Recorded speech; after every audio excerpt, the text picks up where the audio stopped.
solve a problem from the consciousness that created it. And so we're gathered here today in community with expert speakers, with inspirational role models, and with you to join together to do as Einstein suggests and expand our consciousness.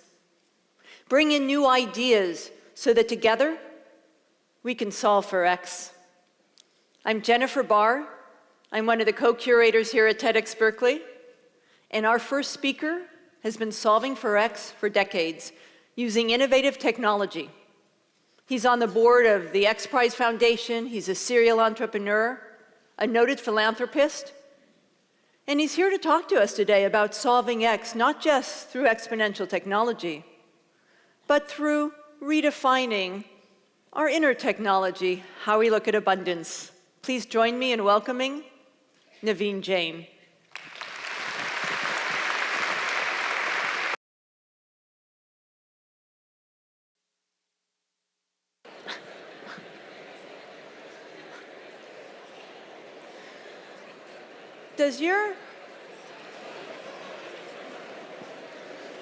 Hey, Naveen. Do you have a washing machine that goes online and orders detergent for you if you run out? Do you get a text from your stove if you leave the house and it's still on? Our technology has been so connected that we can communicate not only with each other, but more and more with our household appliances, all to help us have a more convenient life. But what if all the infrastructure needed for this connected technology is making us sick? Our next speaker is an expert in keeping your family safe from harmful electromagnetic fields. He's a technology enthusiast who's lived in Silicon Valley for 15 years and has a background in engineering. He is here to go over some important tips of how we can use technology safely. Please join me in welcoming from South Dakota, Jeremy Johnson.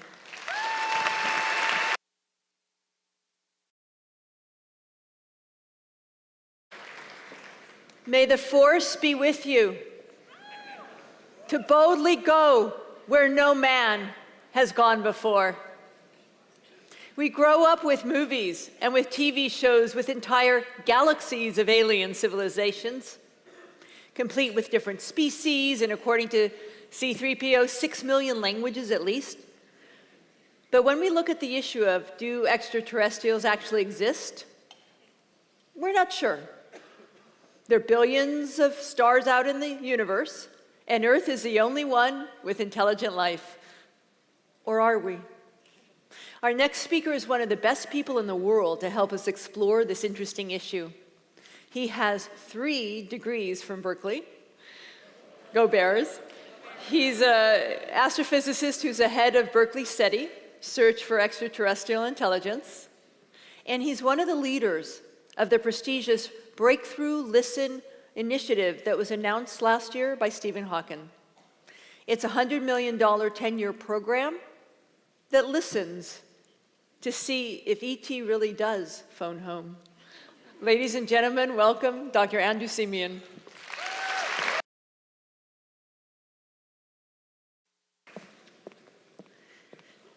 How many of you in the room would like to do something that makes a difference in the world? Anyone? Woo! That's about 1,200 hand raised. Way to go, Berkeley. How many of you are a little overwhelmed by the magnitude of the world's problems? We have poverty and war and widespread disease, population issues, environment issues. How do we even know where to start to make a difference if we want to? This is a question that our next speaker faces on a daily basis. For 7 years, she's been the CEO of the UN Foundation. It's a public-private partnership with the United Nations that tackles some of the key global issues. From her experience, she has an innovative way to start with one of these major world problems. It's kind of how we might want to start with a major problem at home. Improve our communication with teenagers. Welcome from Washington, D.C., Kathy Calvin.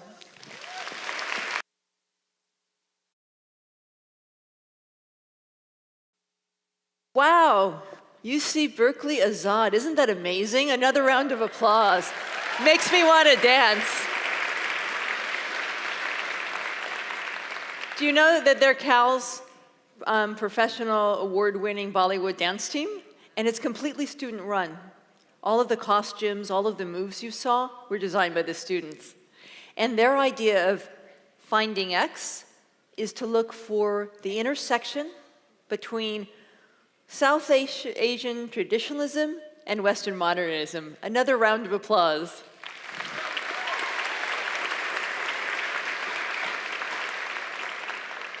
Welcome back from lunch. We're here in session 2, Untold, where we're going to have a lot of inspirational role models and a lot more new ideas. To set the stage for our first speaker of this session, I want you to imagine for a moment that you're a little boy, 7 years old, in Uganda. And both your parents die, and you're left as a sole support for your younger brothers and siblings.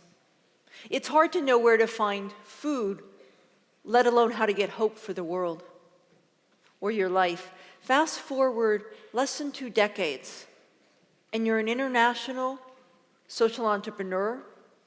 You've won a lot of awards, including the Muhammad Ali Humanitarian Award. You're Forbes 30 Under 30. You're an Ashoka Fellow. And you have 2 degrees in mechanical engineering from UC Berkeley. Go Barry. How is that possible? How can you move in less than 2 decades from almost a despairing situation to being a world leader? Be prepared to find out more about how to get possibility in your life as we listen to Christopher Ategeka.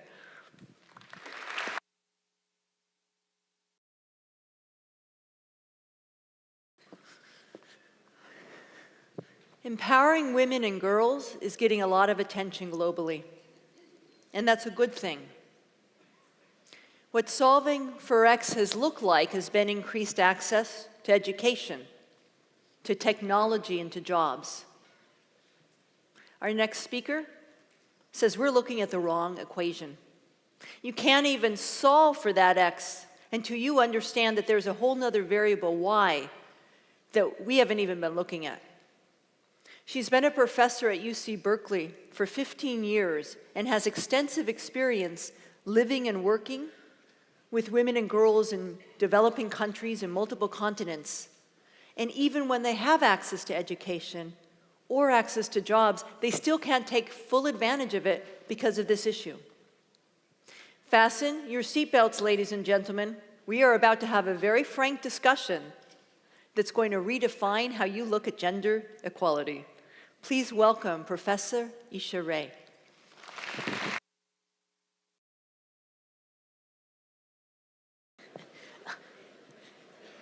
Ruby, Python, JavaScript. We have a lot of coding languages that help us connect with technology.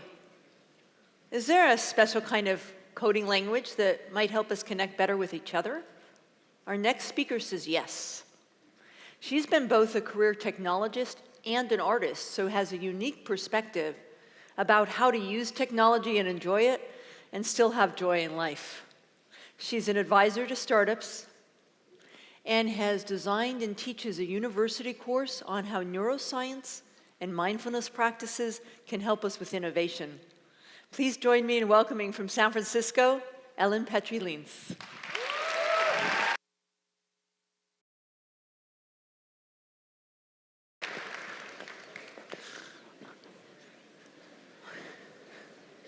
If you were at work and were detained by the Taliban, how would you respond?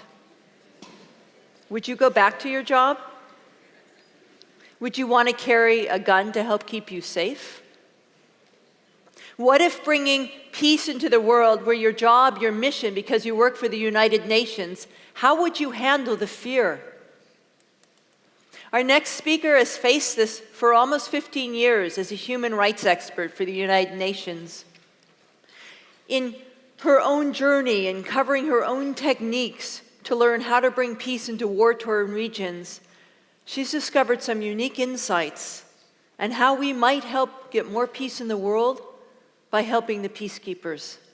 Joining us from Paris, Afghanistan, and most recently, Haiti, Amandine Roche.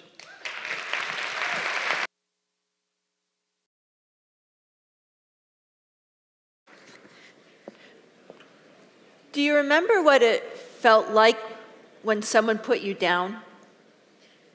Or you were bullied? Maybe they laughed at you when you tried sports. Maybe they told you you were bad at math. It's hard to become confident and to show up with success if someone has negative expectations of you. Our next speaker has a condition that society labels as a disability. He has spent his whole life facing negative expectations. And yet, he has managed to continuously achieve goals he were told were impossible because of his own strength of character, a kind of inner I-can-do attitude, hard work, and a good sense of humor. Joining us to help us expand our limitations in our own lives and those around us is a UC Berkeley sophomore. He's a business student, and he's also the founder of a nonprofit called Mind Before Mouth. We are proud to have on stage with us today, Joshua Toke.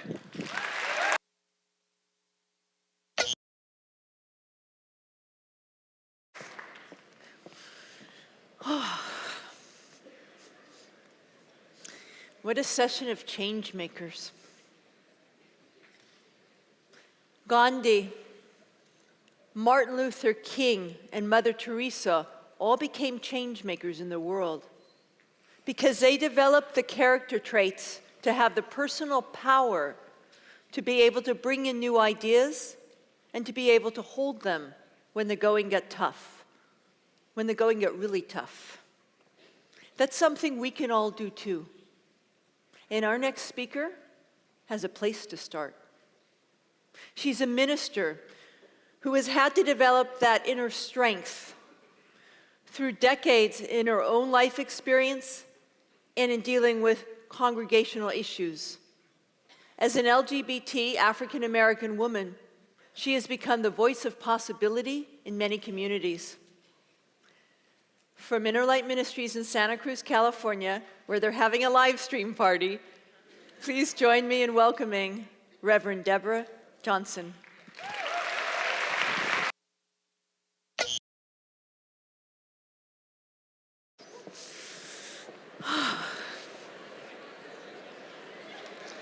Thank you for being such a generous audience. We're in a university that's known for its rigorous education, and reading, writing, and arithmetic are important in any school. But what about those of us that want to study rock, rhythm, and reggae? In next-door city, Oakland, Jerry Brown looked around and said, there's not a lot of schools for people who really want to have careers in performing arts. So he founded the very prestigious Oakland School of the Arts. And we are very fortunate today to have the largest performing vocal ensemble from that school that performed on President Obama's 2012 tour, has traveled around the world, and is joining us now from Oakland, the Oakland School of the Arts Chamber Choir.